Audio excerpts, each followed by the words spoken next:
Hello à tous, on est sur un double dilemme aujourd'hui. Triple dilemme. Premier problème qu'on a, c'est qu'il fait pas très beau et en même temps, le temps va aller de pire en pire et du coup, j'ai envie quand même de retourner un peu en balade et de dessiner en extérieur. Mais les deux autres questionnements que j'ai, c'est est-ce qu'on va en forêt avec un endroit très cool, avec pas mal de dénivelé, alors ça reste relatif, on reste en Normandie, mais voilà, avec un peu plus de dénivelé, un peu plus escarpé, et des super jolis points de vue voilà, sur la plaine, etc. Mais du coup, on reste sur la forêt. Ou est-ce qu'on va sur des grands espaces et est-ce qu'on va dans une réserve naturelle en bord de mer pour des paysages complètement différents. J'avoue que c'est toujours un peu le truc, ça me prend presque autant de temps de choisir où je vais aller que de faire directement sur place les dessins, etc., de faire la balade, les dessins, etc. Donc du coup, si ça vous intéresse, moi pour préparer mes sorties, pour choisir mes randos, etc., je passe par plein de trucs différents. Déjà, je consulte les sites de référencement de rando, donc vous en avez plein. Vous avez le truc un peu de base, IGN. Et d'ailleurs, je crois qu'ils ont créé une application maintenant, parce que moi j'ai les bonnes vieilles cartes IGN papier, parce que j'adore ça, j'adore le mood. Donc souvent je consulte mes cartes IGN. Mais vous avez sur le site IGN, je crois aussi, ils ont développé une application, vous pouvez retrouver les circuits, etc. Je sais pas exactement comment elle fonctionne, mais en tout cas vous pouvez retrouver des ressources là-dessus, évidemment. Il y a aussi plein d'applis comme Visiorando, AllTrails, Circuit aussi, moi j'utilise pas mal, qui sont assez chouettes, qui du coup, parce que moi je m'intéresse principalement à la rando et au trail, mais vous avez, si vous faites du cheval, si vous faites du VTT, si vous faites du gravel, n'importe, vous pouvez aussi trouver des itinéraires assez cool. Mais l'autre truc que je fais, c'est aussi de consulter les sites des offices de tourisme. Quand c'est des endroits que je connais pas trop, justement, l'idée, c'est de pouvoir voir un peu les sites principaux pour me faire une idée et voir un peu si tel site pourrait éventuellement être un peu trop surfréquenté.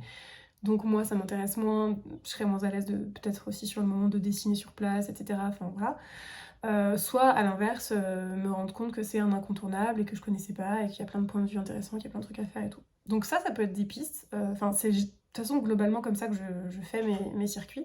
Et ne sous-estimez pas les bonnes vieilles cartes IGN. Parce que vraiment, vous pouvez trouver des petits circuits, encore une fois, qui sont mal indexés ou sur lesquels on fait pas trop de publicité pour X raisons. Et en fait, vous pouvez tomber parfois sur des pépites qui sont du coup peu fréquentées, mais qui sont référencés, enfin qui sont balisés quand même, qui sont voilà. Donc ouais, ne sous-estimez pas les cartes papier. Et ça vous permet aussi de créer votre propre parcours aussi. Vous pouvez rattacher deux circuits ensemble ou faire un chemin de traverse entre deux circuits et vous créez votre propre circuit. Enfin, il y a des trucs super que vous pouvez faire et vous pouvez aussi le faire sur internet, mais voilà, je trouve ça assez sympa le côté un peu aventurier de faire ça sur la carte papier. Donc ouais.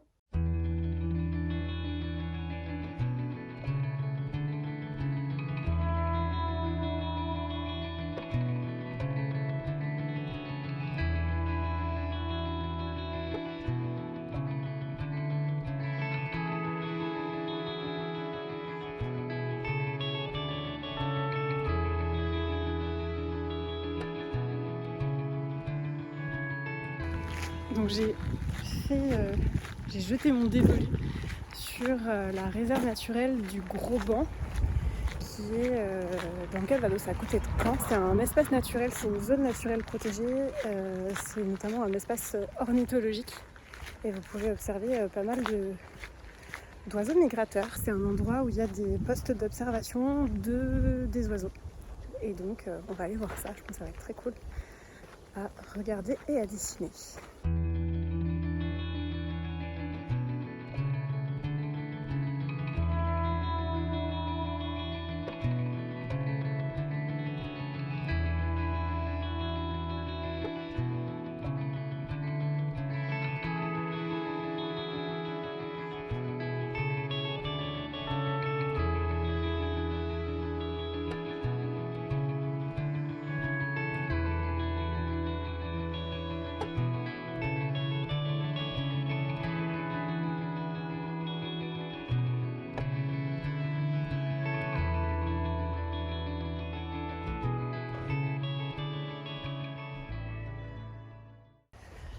Alors, ce que je trouve un peu étonnant pour une réserve ornitho, c'est que c'est ultra en bord de route. Et du coup, on entend vachement les voitures. Mais il y a des très beaux points de vue. J'essaye d'aller à un autre endroit parce qu'il y a aussi beaucoup de monde. Et je suis pas hyper à l'aise. Enfin, j'aime pas trop dessiner avec des gens autour. Donc on va essayer d'aller ailleurs.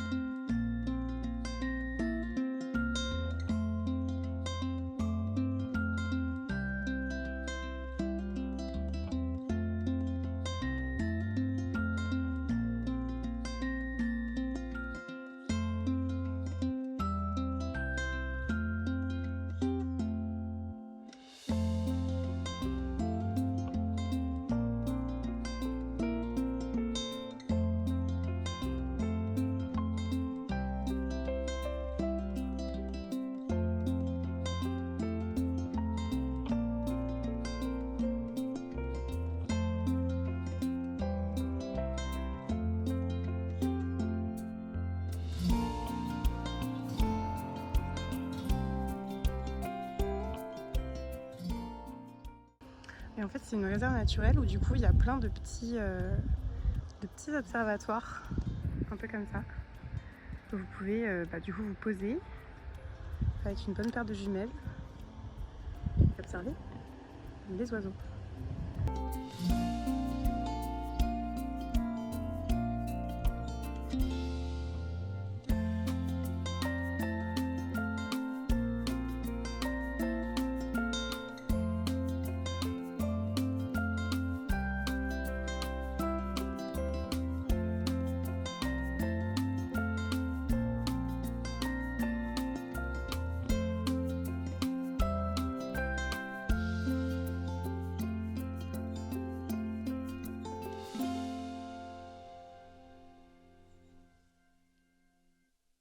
Ce que j'essaie de faire maintenant, le plus souvent en fait, c'est de faire des croquis très rapides, presque schématiques, pour les reprendre ensuite, mais en gros juste prendre un peu les formes géométriques de ce que je vois au plus simple. Et ensuite je me repose dessus, etc. Parce que l'idée c'est de pouvoir capturer un maximum de choses, un maximum d'éléments, me concentrer quand même un minimum dessus. Mais j'aimerais que c'était plus efficace comme ça parce qu'en fait j'ai tendance à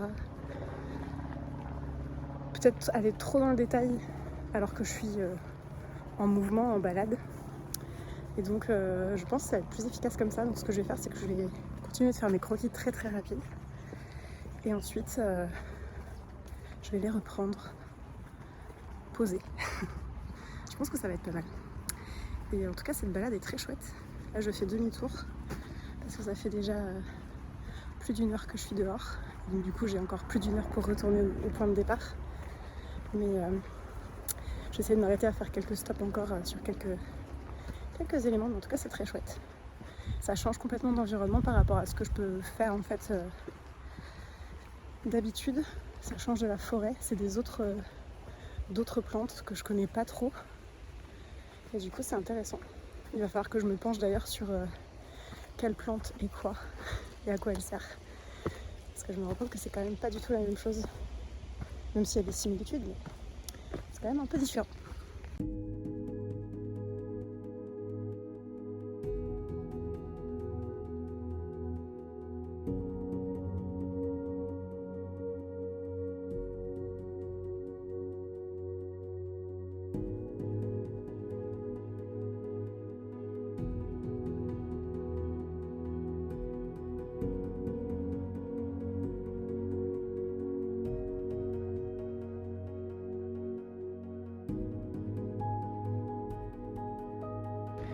Du coup, l'avantage, c'est qu'on peut se poser et profiter des observatoires pour dessiner un peu. Ça, c'est cool.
prochaine fois, je vais prévoir des jumelles. C'est le truc aussi que j'ai pas pris. C'est un peu dommage. Et ce qui est assez fascinant, c'est que du coup, il y a de l'élevage, des moutons d'élevage, qui cohabitent avec des échassiers, des grues. C'est chouette.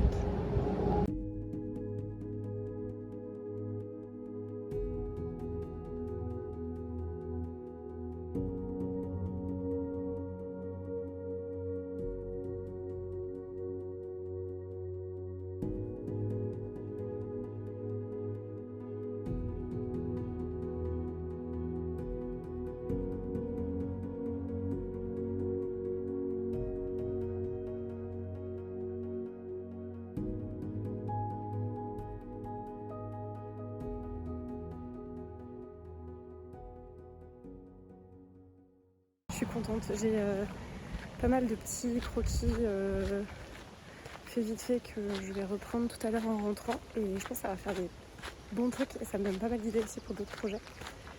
Donc je suis plutôt contente de cette sortie et il va juste falloir que je m'habitue à pas être seule au monde. Et du coup c'est pas simple. J'espère que c'était pas trop pénible du coup à regarder pour vous. Ouais, là typiquement c'est un truc, je sais pas ce que c'est comme plante. Je me renseigne aussi un peu plus sur la réserve, je vous mettrai des infos juste en dessous si je trouve des trucs. Parce que hormis le fait que ce soit une réserve ornithologique, un espace naturel protégé, etc., je sais pas beaucoup plus. J'avoue que j'ai pas trop regardé avant. Ah, il y a des chèvrefeuilles. C'est trop bon. Là il y a des observatoires.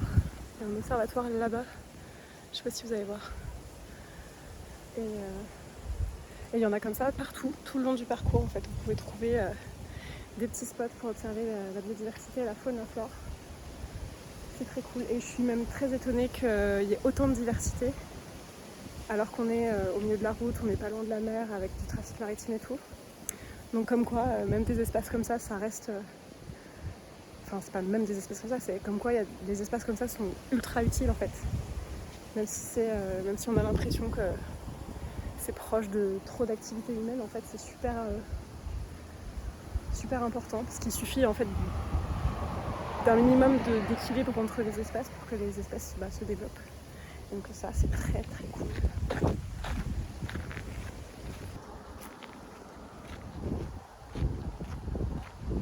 Là-bas il y a un grand observatoire. Ah c'est dommage, j'aurais bien aimé y aller. Faudra qu'on revienne faire l'autre côté. Parce que vraiment il y a tout un tour, je sais plus combien de parcours ont été faits. Et du coup globalement c'est un site qui est pas mal fréquenté. Donc c'est à prendre en compte aussi, c'est bien préservé. Ça reste un espace protégé donc les gens jouent le jeu, j'ai l'impression quand même, j'ai pas vu de trucs particuliers. Ça reste un espace protégé, donc il faut que ça reste comme ça. Mais du coup c'est un espace protégé qui est quand même assez touristique, il y a quand même pas mal de gens qui passent en vélo, etc. Donc sachez-le si vous voulez venir. Là je suis en semaine, on n'est pas encore pendant les vacances, mais je sais qu'en été il y a pas mal de monde. Et comme moi je suis pas comme ça, comme vous avez pu le voir, je suis pas des plus à l'aise quand il y a beaucoup de monde. Et bien voilà, mais ça reste raisonnable, hein. Honnêtement ça va, j'ai quand même croisé peu de monde. Mais je sais du coup que en été c'est un peu plus fréquenté. Moi je vais rentrer, je vais repartir. Et j'ai des idées plein la tête d'illustrations, je vous montrerai ça, je vais peaufiner tout ça une fois de retour.